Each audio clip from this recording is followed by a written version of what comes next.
I just bought this mower off Facebook Marketplace, and I'm going to see if I can flip it for any kind of money. Now, right off the bat, I haven't taken the time to deep dive to see what all the issues are, but just by bringing it into the garage, I can tell you there are plenty of problems. The first problem, there's no brake cable. This is a problem. We need to get that fixed. That's an easy one to fix, though.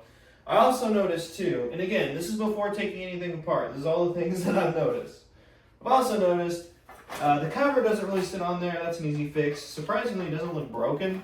It's just off, so I'm sure I can find some replacement screws for it. Shouldn't be too big of a deal. Also, this bad boy comes off, and it's pretty gross looking in here. There also appears to be a little bit of some gunk and rat's nest and everything else in here, especially on the pull cord assembly. But you might be asking yourself, why would I spend any kind of money on this mower? It should be on a street corner with a cardboard sign that says free on it. And I understand why you would think that, but one of the reasons why I bought it was because it's actually not seized up at all. You can see the blade moving at the bottom.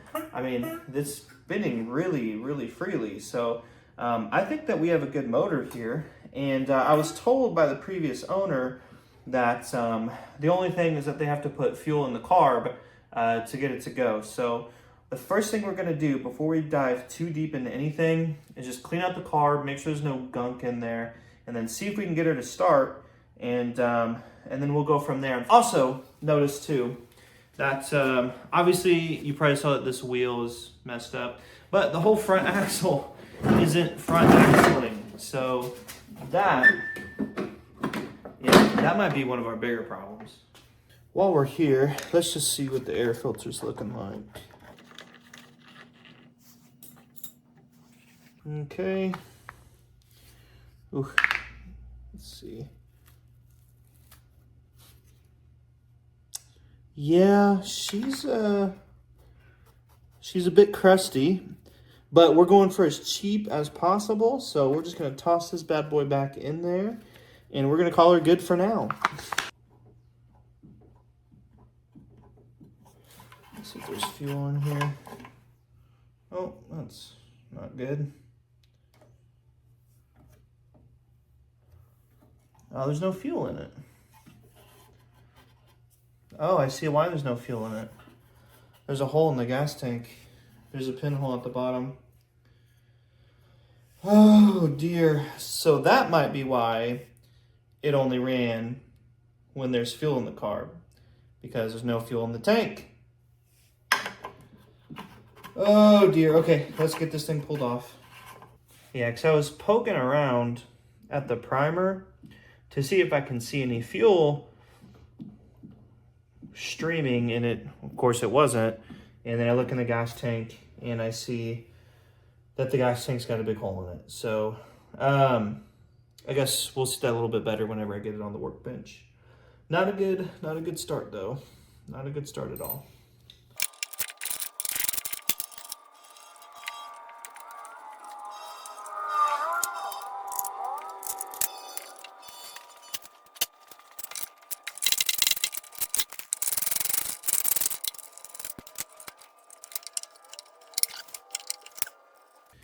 All right, well, here she is.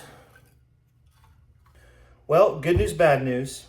Good news is I'm confident it'll run, or that it would run, if there wasn't a pinhole or a couple pinholes at the bottom of the tank. You can see there's one here, one here, one here, a little one there. I might be able to try to seal it, but a new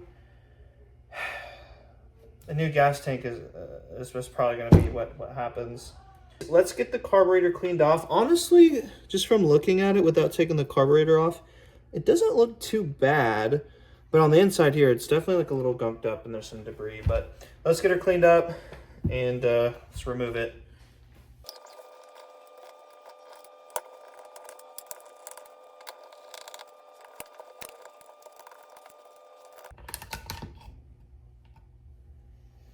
Okay.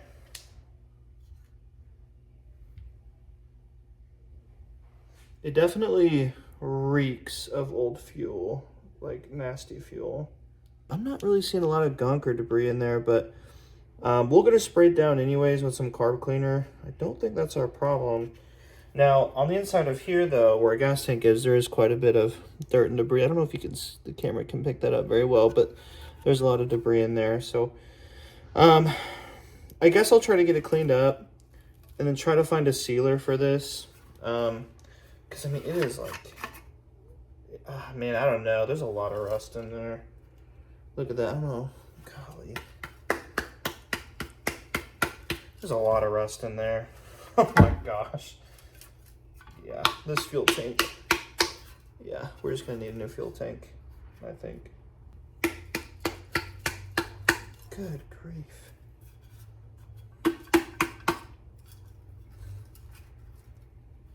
I don't want to spend too much money on it because, you know, I got the mower for like 20 bucks and I'm hoping to sell it for more than that. But while we're here, let's go ahead and take a look at this gasket very carefully. Let's peel off this gasket. From what I understand with these gaskets, you're kind of looking for these little flaps here. There's one there, one there. You're kind of just making sure they're not torn. Really, you want to make sure that the gasket isn't torn at all, but it's pretty nasty on this side. And it looks like there is a little tear there. That's kind of getting started, so. Here is our good old carb cleaner.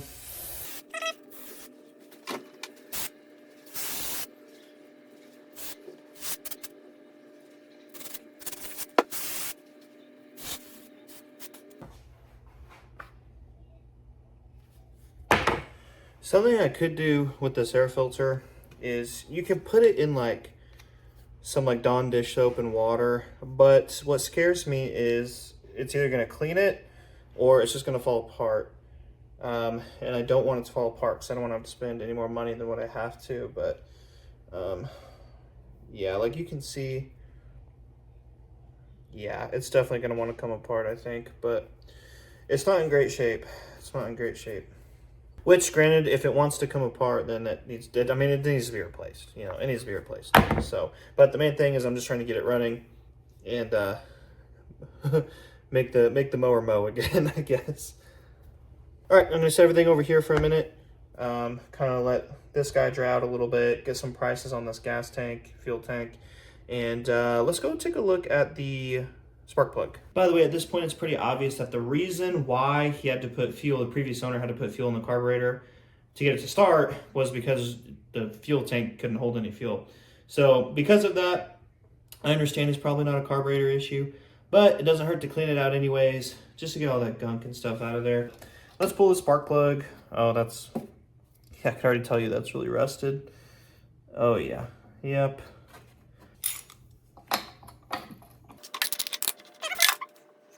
Actually, you know what? That's not too bad because, I mean, yeah, it'll work. It'll work. It's not the best, but it should run with the spark plug. Also, I think, I'm not going to do it now, but before I try to get it started, I think I'm going to just spray a little bit of PB Blaster or some sort of lubrication inside the cylinder there, just to make sure that it's good to go. But yeah, this wire here is also really rusted, but I think it'll still start in the condition that it's in. So fingers crossed anyways. Yeah, it's really rusted. But on the, I guess this would be like the flywheel. These contact points are actually right where they need to be. It's not too bad. A lot of times, like I can definitely sand this down a little bit where these contact points that go to the coil have been rubbing, but honestly it's not too bad. Like you can probably fit a piece of paper between the flywheel and the contact point, so that's probably right where it needs to be, and it turns really smoothly. So I might sand that down a little bit, but it's not too bad.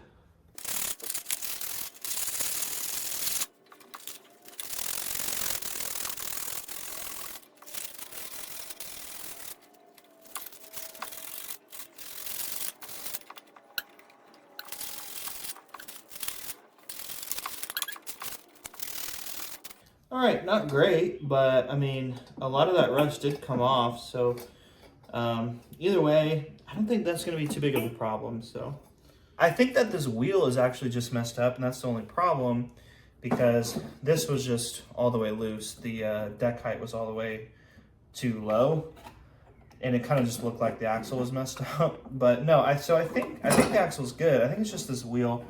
So, well, it could be that the axle is bent too, I guess, but something's clearly bent. Little PB blaster.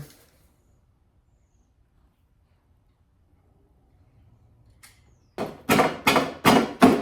we go. Thing was on there good. I put it on its side, trying to get the wheel off, and it actually does look like this piece here is bent. I don't know what that would be.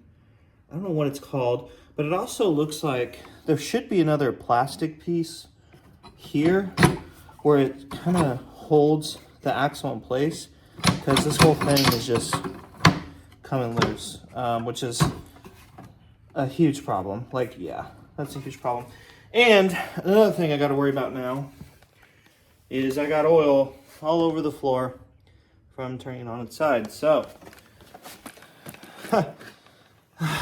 yeah, this is definitely a problem. That's actually, I think, one of the bigger problems that we have.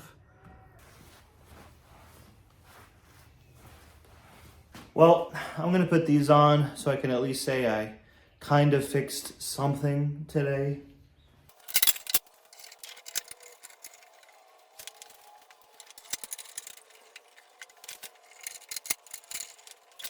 Well, I have an appointment to be at here really soon, so I need to get cleaned up for that. So I'm gonna call it here. Let me know if you want a part 2 to this. Let me know if I'm way too far over my head on this project. I'm gonna have to look up some numbers for the fuel tank, the air filter, to see if it even makes sense to continue. I have no idea what I'm gonna do about the wheel issue, and I still need some other parts too. I need to figure out how I gotta unbend that too. There's just a lot of stuff that I still need to do. Honestly, my mind is telling me yes, that it is kind of a lost cause, and I don't want to spend too much money on this thing and not be able to sell it. But let me know what you think. Let me know if you want a part 2. Let me know if I'm wasting my time. I also have another project which should go a lot smoother than this. It's a totally different story. This guy runs great. He doesn't have any issues really at all. But I think I got a really good deal on it, so I think I can flip it pretty easily. But that'll be for another video. If you know anything that I don't know, please tell me, and maybe I can get something put on there for pretty cheap. Or if you just have the extra parts laying around, you can send them over my way if you want to do that. So thanks for watching. I'll see you in the next one.